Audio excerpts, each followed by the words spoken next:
બહિયાલમાં bulldozer action પર હર્ષ સંઘવીએ નિવેદન આપ્યું છે કે એક પર દંગાઈને છોડવામાં નહીં આવે. એકની ક્રાઇમ કુંડળી શોધીને પગલાં ભરાશે. દંગાઈઓના દબાણોને ગાંધીનગર પોલીસે તોડ્યા.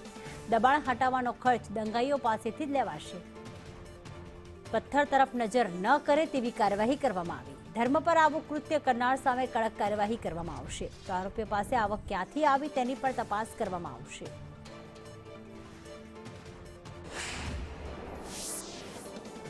પણ એ લોકોની આખી ક્રિમિનલ કુંડલીની અંદર ઘૂસીને પોલીસ દ્વારા આવા લોકો બીજી વાર પથ્થર તરફ નજર ના કરે તેવી પ્રક્રિયા હાથ ધરવામાં આવી છે.